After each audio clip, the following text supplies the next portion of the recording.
السلام علیکم معزز قارئین کو اپنے چینل دی ہسٹری ہب میں خوش آمدید کہتے ہیں۔ معزز قارئین، کیا آپ کو معلوم ہے کہ مشہور عثمانی شہر قسطنطنیہ کی تاریخ کیا ہے اور فتح قسطنطنیہ کے بارے میں حضور صلی اللہ علیہ وسلم نے کیا بشارت دی تھی؟ اور کیا آپ کے علم میں ہے کہ سلطان بایزید اول نے کس کے قید میں اس دنیا سے رحلت کر گئے تھے؟ ناظرین کرام کے معلومات کے لیے ہم نے اپنے چینل پر عثمانی سلطنت اور سلاطین کا ایک سلسلہ شروع کر رکھا ہے، جس میں ہم نے عثمانی سلاطین کے تاریخ، ان کے معرکوں اور فتوحات کا مختصر جائزہ لیا ہے۔ معزز قارئین سے درخواست ہے کہ ہمارے چینل کو سبسکرائب کریں اور مزید مفید معلوماتی ویڈیو سے مستفید ہو۔ معزز ناظرین کرام، سلطان محمد ثانی، جو سلطان محمد فاتح کے نام سے معروف ہوئے، 833 ہجری بمطابق 1429 کو پیدا ہوئے اور 866 ہجری بمطابق 1481 کو دارفانی کے عالم بقا سے رحلت کر گئے۔ آل عثمان کے سلسلہ سلاطین کے 7ویں سلطان ہیں، جنہیں فاتح اور ابو الخیرات کے لقب سے شہرت ملی۔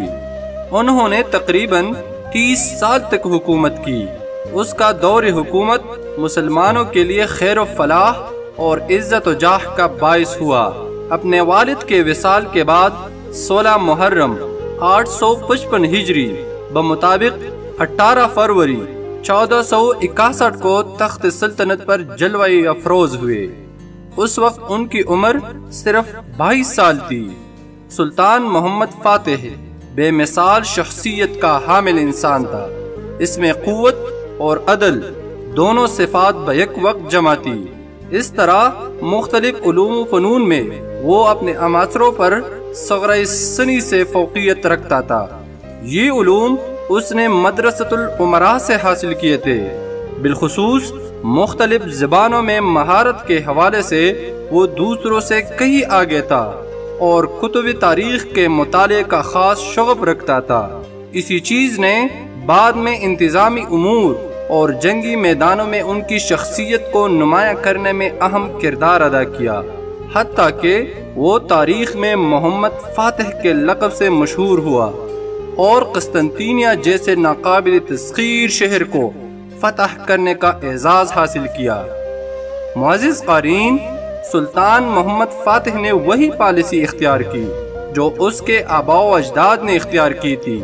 تخت نشین ہونے کے بعد سب سے پہلے اس نے مختلف تنظیمی اداروں کی تنظیموں کی اور مالی امور کو بہتر بنانے کی طرف خصوصی توجہ دی۔ اس نے ملک کی ذرائع آمدنی اور اخراجات کی اس طرح منصوبہ بندی کی کہ اسراف اور عیش و عشرت کی گنجائش نہ رہی۔ فوج کی بھی تنظیموں کی اور اس کی مختلف شعبوں میں پائی جانے والی کمزوریوں کو دور کرنے کی طرف خصوصی توجہ دی۔ فوج کے لیے خصوصی رجسٹر بنائے اور ان کے تنخواہوں میں اضافہ کیا۔ نیز اس دور کے جدید اسلحے سے انہیں ہر طرح سے لیس کیا۔ معزز قارئین، جب داخلی امور کی طرف سے کلی طور پر مطمئن ہو گیا تو مسیحی علاقوں کی طرف متوجہ ہوا اور ان کو فتح کرنے اور ان میں اسلام کی اشاعت کے بارے سوچنے لگا۔ ان اہداف کو پورا کرنے کے سلسلے میں بہت سے عوامل اس کے مددگار ثابت ہوئے۔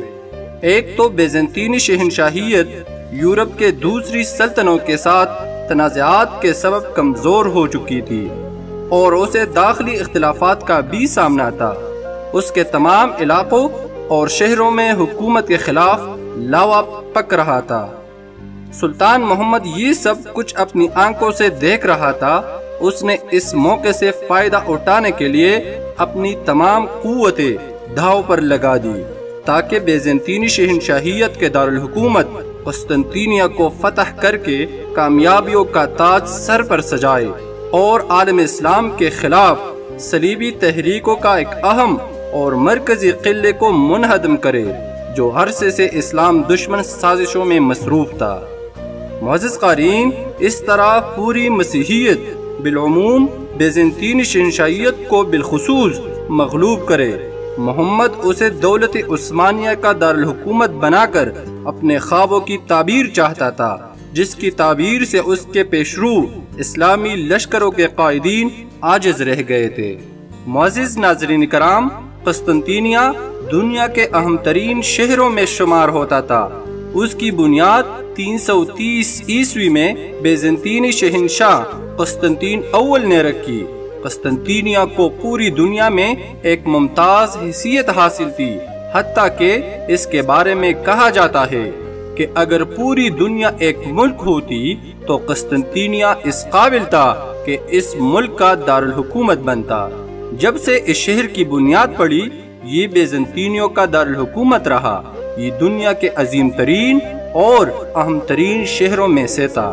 معزز قارئین، جب مسلمانوں نے بیزنطینی سلطنت کے ساتھ جہاد شروع کیا تو اس شہر کو اس جنگ میں ایک خاص مقام حاصل تھا۔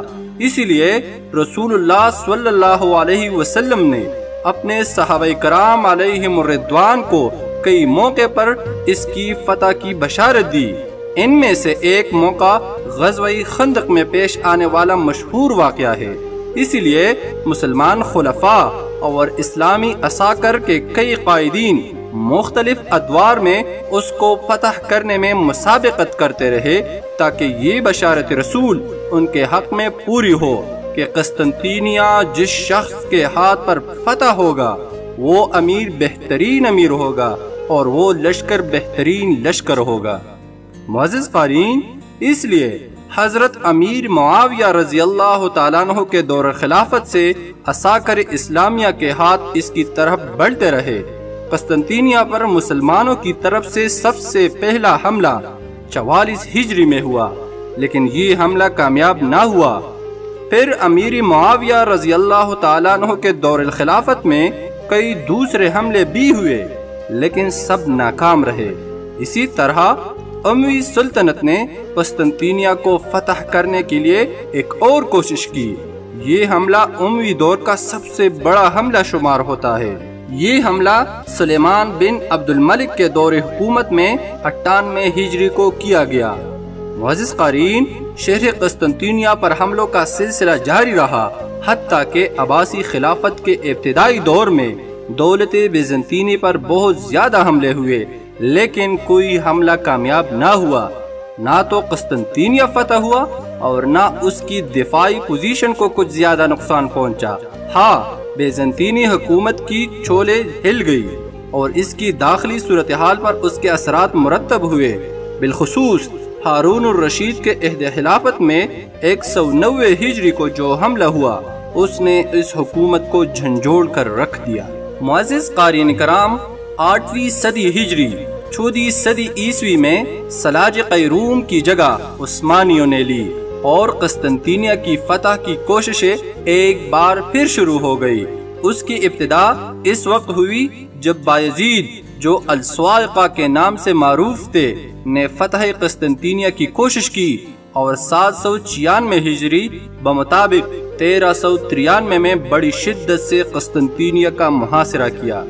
معزز قارئین، سلطان نے شہر کا محاصرہ اس شدت سے کیا کہ بیزنطینی شہنشاہ سے مذاکرات کے دوران یہ مطالبہ کیا کہ وہ شہر مسلمانوں کے حوالے کر دے، لیکن وہ ٹال مٹول سے کام لیتا رہا اور مذاکرات کو طول دے کر اسلامی فوجوں کو قسطنطینیہ سے پیچھے ہٹنے اور دھکیلنے کے لیے یورپ سے مدد طلب کرتا رہا۔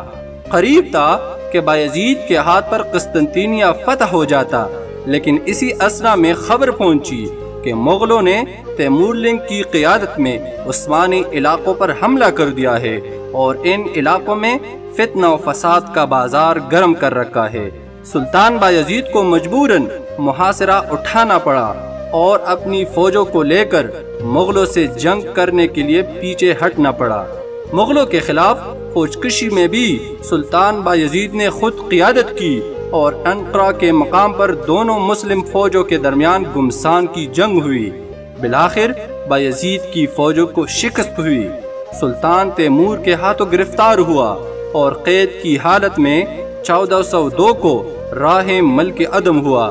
نتیجتاً دولت اسلامیہ افراط و انتشار کا شکار ہو گئی اور فتح قسطنطینیہ کی سوچ کچھ وقت کے لیے مدھم پڑ گئی۔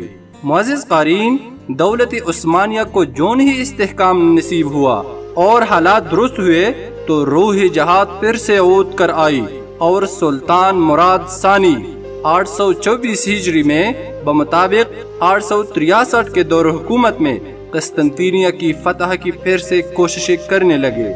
عثمانی نے اس کے دور حکومت میں کئی بار قسطنطینیہ کا محاصرہ کیا۔